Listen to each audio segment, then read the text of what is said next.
Yes!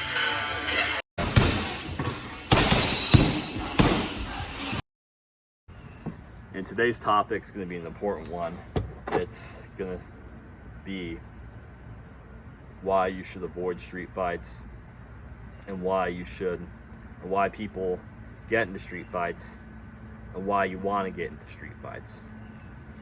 If so, why you want to get into a street fight. So, from my personal experience, is years ago when I was a lot less confident, getting bullied, is I was kind of tormented, kind of pushed around, kind of verbally insulted every single day. So I had a lot of built up anger and rage inside of me for so long, where I kind of dreamt about and imagined getting into street fights and kicking everybody's ass that was bullying me and being mean to me. And that's why I got into street fights, and I won some, I lost some, but I had a desire to get into street fights because truly from the bottom of my heart, I was scared, I was timid. I felt like such a bitch and pussy and coward just walking around the hallways seeing my bullies. I just felt like those butterflies and bugs in my stomach, so I wanted to get into street fights. Looking back now, I think the wise thing to do is avoid street fights, because when you avoid street fights, you won't get hurt, they won't get hurt. And the thing of street fights, they're so unpredictable. He could punch you in the head and you could fall back and you could hit your head on the concrete, you could bleed to death and you'll die. Or you could hit him and a finger slips in his eye and he goes blind for the rest of his life, or you kill him, vice versa. So street fights are so unpredictable, it's just super dangerous to be in because you don't know if you'll come out alive. So I think you have to, if you're getting bullied, if you're getting picked on at school, take a combat sport. I recommend Gracie, Brazilian Jiu-Jitsu, wrestling, Muay Thai, and boxing. Brazilian Jiu-Jitsu is a grappling-based martial art focused on chokes and joint locks, whereas wrestling is taking someone down to the ground. And Muay Thai is the art of 8 limbs: punches, elbows, knees, and kicks.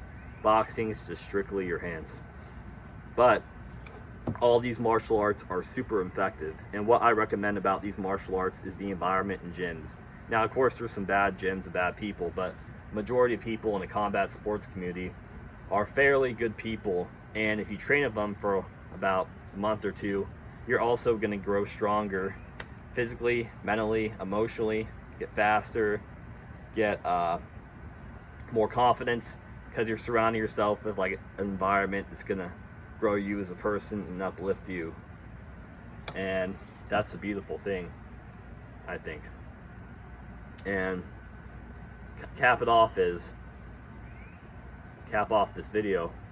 You want to learn martial arts, you should learn martial arts, then that way you won't feel scared or feel like you want to get into street fights, because you know you can take care of yourself, and why waste your energy on someone that you could severely hurt, that you know you could kick their ass at this point, or potentially die if you escape the situation. Now, here's the most important part of this video. Some street fights are unavoidable. If you're getting like gang stalked, if your people, pull like try to jump you in the alley. Sorry, there's something over there. Looks like a cat. Someone tries to jump you in the alley. Some fights are just unavoidable. And at that point, you do whatever it takes to win. Hopefully you already trained some combat sports like I just mentioned, but do whatever it takes to win and keep fighting, keep putting your hands up, throwing your fists, no matter what. Bite, bend fingers back, do whatever it takes to win that street fight. Now, that's why we train martial arts. Hope you found this video to be helpful. Leave a like and subscribe.